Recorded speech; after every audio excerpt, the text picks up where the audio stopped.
Ha ha ha. Oh shit. A missile actually got through. Oh my god. Gotta get the fuck out of here. Saturday, February 28th. Manama, Bahrain. Thick black smoke billows from a building in the Juffair district. A plume visible from the balcony of every apartment as air raid sirens scream. That building is the headquarters of the US Navy's 5th Fleet. For 30 years, the symbol of American power in the Middle East. And it is on fire. The sailors' nervous laughter, turning to panic, captures the moment of cognitive dissonance. When the impossible happens. But this isn't just about one building. This is the moment a $1 trillion deterrence model was proven to be a mathematical failure. The real story isn't the smoke. It's how a $20,000 piece of hardware just nullified a system we bet everything on. To understand that failure, we have to quantify the model of power that building represented. For 3 decades, the command hub at Juffair, Manama, in Bahrain, was not just a base, it was the mechanism of global commercial stability. From this single node, orders dispatched carrier strike groups to patrol the world's 3 critical economic arteries, directly suppressing risk, keeping shipping lanes open, and anchoring energy prices. The mission directive: police the numbers. Through the Strait of Hormuz flows 21 million barrels of oil per day, a fifth of global supply. Through the Suez Canal passes 12% of all world trade, over $1 trillion in goods annually, and the Bab el-Mandeb Strait connects them.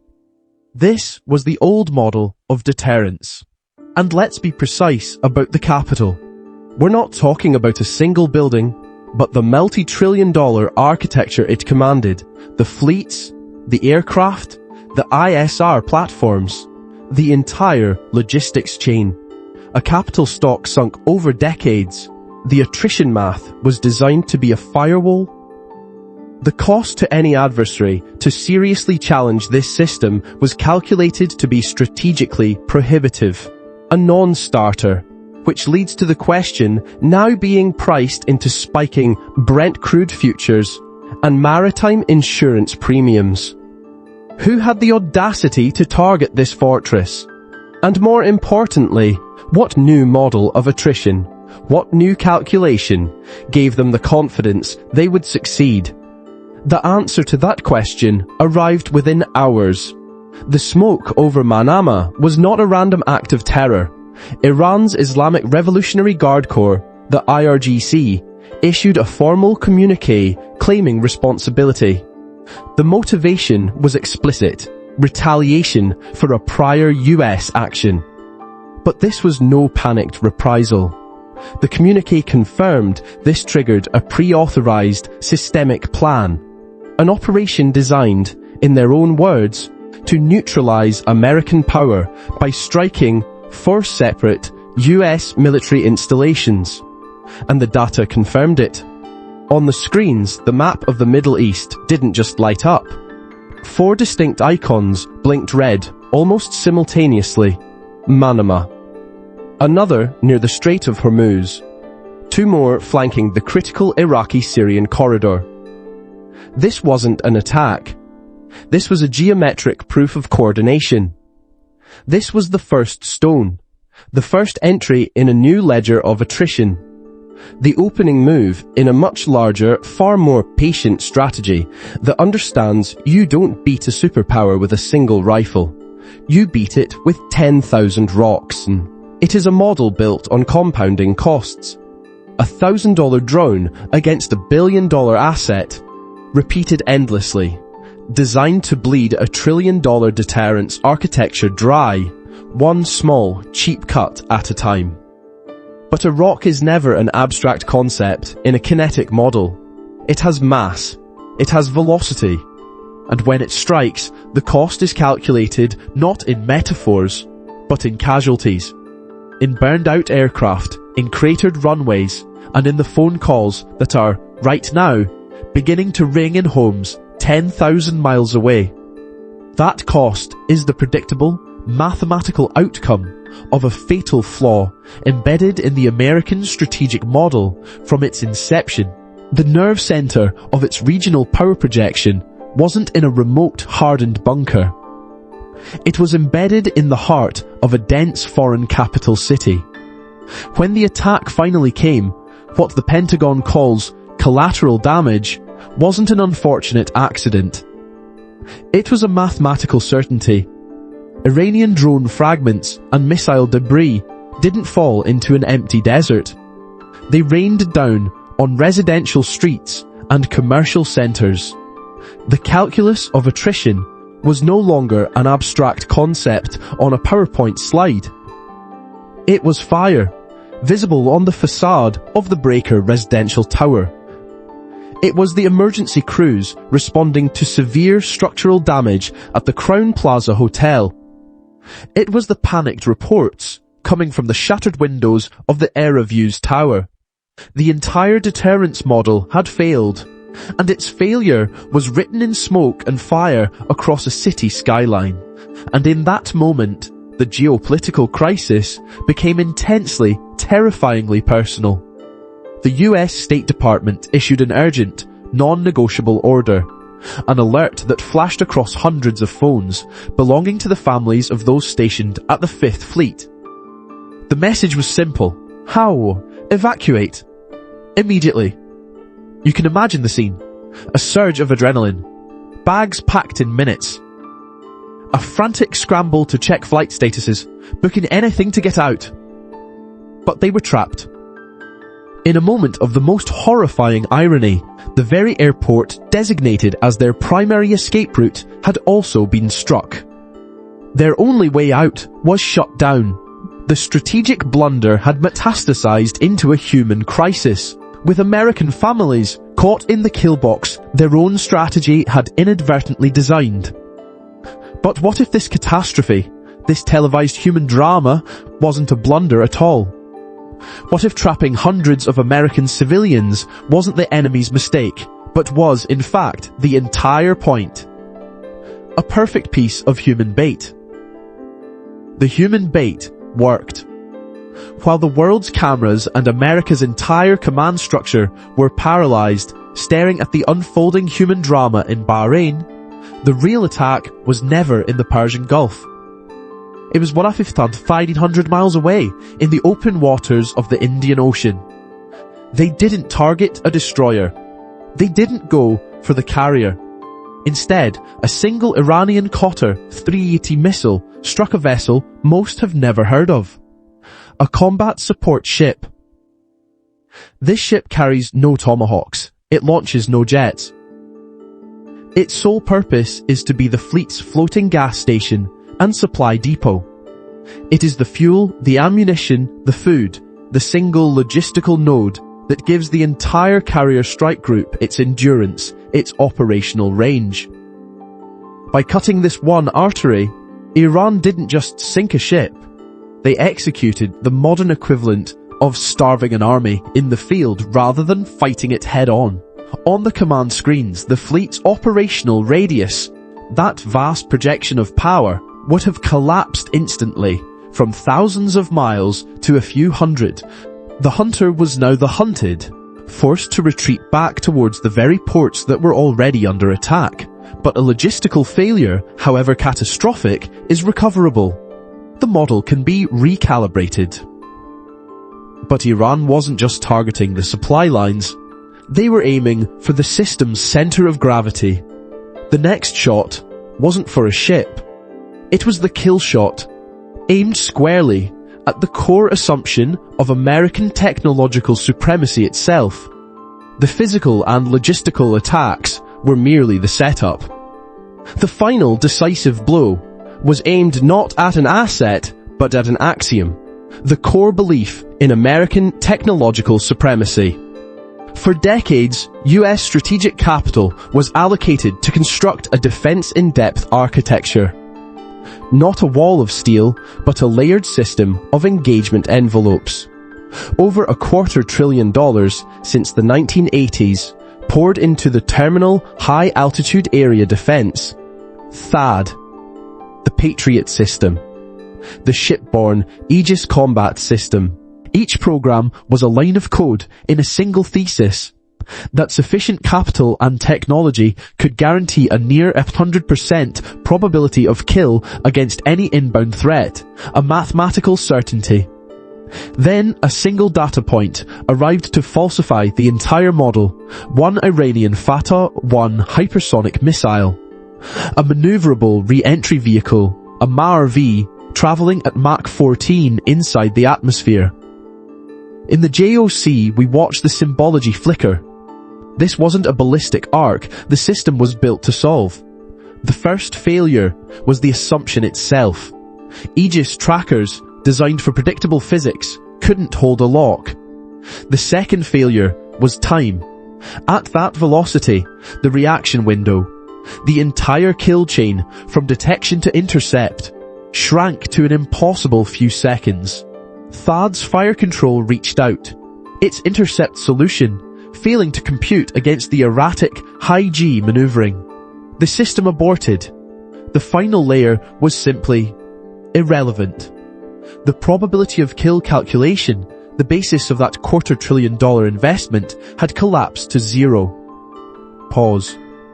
The physical impact on a logistics depot just 400 meters from the C4I bunker was secondary. The real damage was on the screens. In that moment, the deterrence premium underwritten by 3 decades of investment evaporated. Planners were watching their entire doctrine of asset protection become invalid in real time. That $250 billion capital allocation was just nullified by an adversary's missile that cost less than a single Tomahawk. The model didn't just fail. The entire investment thesis is now bankrupt. The shield is broken. So for the engineers, investors, and strategists watching, faced with this new, brutal asymmetry, high cost, brittle defense versus low cost, agile offense, what is the single biggest unaddressed vulnerability you now see in our strategic asset or supply chain models? Share your analysis below. But the most brutal revelation is that the hypersonic itself was a feint. The true kill shot isn't the hardware, it's the math it represents. A playbook of economic attrition. A simple calculus of cost per shot versus defensive capacity. A model being perfected, ironically, by a controversial billionaire whose entire business architecture is built on that exact same ruthless logic.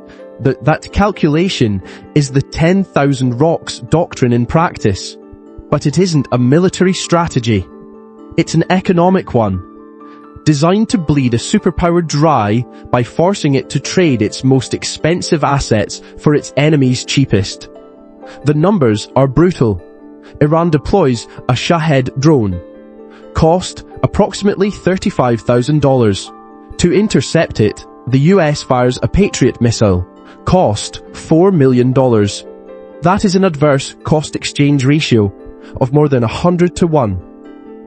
In some scenarios, it climbs as high as 200 to 1. This is not a fight.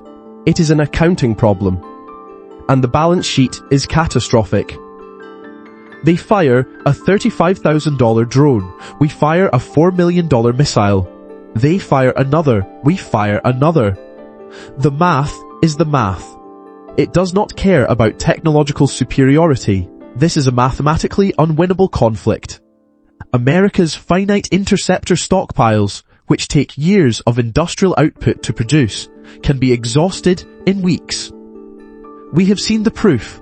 In a single 11-day period, one THAAD defense system consumed nearly 20% of the entire global stock of its interceptors.